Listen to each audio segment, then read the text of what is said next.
কার্যত এখন বারুদের স্তূপের উপরে পশ্চিমবঙ্গ। আর মুখ্যমন্ত্রী এই জেহাদি কার্যকলাপের বিরুদ্ধে কার্যত যুদ্ধ ঘোষণা করেছেন। তিনি পার্টির সিদ্ধান্ত অনুযায়ী, পার্টির কর্মসূচি মেনে এগুলোকে উপড়ে ফেলতে চাইছেন। সুতরাং টার্গেট তিনি হবেন, এটাই স্বাভাবিক। এখন বাম জমানায় পশ্চিমবঙ্গ ছিল সেফ প্যাসেজ, আর তৃণমূল কংগ্রেস এটাকে সেফ হোম বানিয়ে দিয়ে গিয়েছিল। এখন আর বাবরের রাজত্ব নেই, ধরা পড়বে। এর আগেও আইএসআইএস এর জঙ্গি ধরা পড়েছে। 26/11 বিস্ফোরণের সঙ্গে কলকাতার নাম জড়িয়েছে, কারণ জঙ্গিরা সিম কার্ড সংগ্রহ করেছিল মৌলালির কাছের একটা দোকান থেকে।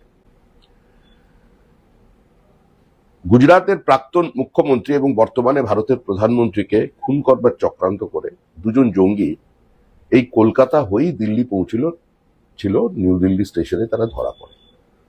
আমরা দীর্ঘদিন ধরে দলের পক্ষ থেকে বলে এসেছি যে পশ্চিমবঙ্গে র্যাডিকালাইজেশন বাড়ছে এবং বাংলাদেশ সীমান্ত, সেখানে রাজনৈতিক ঐক্যমত্য না হওয়ার কারণে এবং কিছুটা সচেতনতার কারণে ব্লক ভোট তৈরি করতে গিয়ে আমরা এই সমূহ বিপদকে ডেকে আনছি। না, বর্ধমান শুধুমাত্র আতুরঘর নয়, এর আগেও কুচবিহারকে সেন্টার করে কোভিডের সময় বিভিন্ন জায়গায় মডিউল ছড়িয়ে ফেলেছিল জঙ্গিরা। ভারত সরকারের পক্ষ থেকে সেটা পশ্চিমবঙ্গ রাজ্য সরকারকেও জানানো হয়েছিল, কিন্তু এই সরকারের পক্ষ থেকে তখন কোনো সে ধরনের দৃঢ় পদক্ষেপ নেওয়া হয়নি। এখন সর্বত্র এরা ঢুকে পড়েছে, ঝাড়খণ্ডেও এরা প্রভাব বিস্তার করছে। তো এই র্যাডিকালাইজেশনের বিরুদ্ধে যারা মানব সভ্যতার শত্রু, তাদের চিহ্নিত করে শেষ করে দেওয়া উচিত। No mercy to the mercenaries. নাহলে দেখা যাচ্ছে ছাত্রদের আন্দোলনে সেখানেও পর্যন্ত ঢুকে গিয়ে আজাদির কথা বলা হচ্ছে। এগুলো কিসের ইঙ্গিত বহন করছে? দাদা মোহাম্মদ নিজামুদ্দিন, নাজিবুদ্দিন ওরফে টুলু মুন্ডু, তার বাড়িতেও অনেক হদিশ পাওয়া যাচ্ছে সোনা গয়না সম্পত্তি। আরে পশ্চিমবঙ্গ তো সোনার খনি, সোনার কেল্লা বানিয়ে দিয়ে গেছেন মুখ্যমন্ত্রী এটাকে।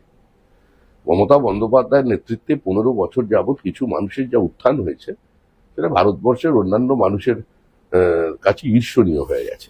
অর্থনৈতিক ব্যবস্থা তো ভালোই ছিল এর আগে, এগুলো তারই প্রমাণ। তবে এদের যুগ শেষ। 2 দশক পরে তসলিমা নাসরিন বাংলায় পা রাখলেন। তিনি সোশ্যাল মিডিয়াতে পোস্ট করছেন এবং আপনাদের ধন্যবাদ জানাচ্ছেন। তসলিমা নাসরিনকে বাংলায় পাকাপাকিভাবে থাকার বন্দোবস্ত বা আহ্বান বা না, আমরাও তো রাজ্যসভায় প্রশ্ন করেছিলাম যে কেন তসলিমা নাসরিন বাংলায় ফিরতে পারবেন না।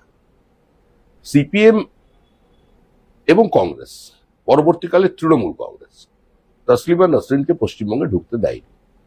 যিনি ওপার বাংলার সংখ্যালঘুদের কথা, তাদের আর্তচিৎকার, তাদের বেদনা, তাদের চোখের জল, তাদের রক্ত আজকে তার উপন্যাসের মধ্যে, গল্পের মধ্যে ফুটিয়ে তুলেছিলেন, এবং যিনি মৌলবাদের বিরুদ্ধে যুদ্ধ ঘোষণা করেছেন, তিনি পশ্চিমবঙ্গে আসবেন। কারণ তিনি বাংলায় কথা বলেন, বাংলায় স্বপ্ন দেখেন, বাংলায় কবিতা লেখেন, বাংলায় সাহিত্য চর্চা করেন।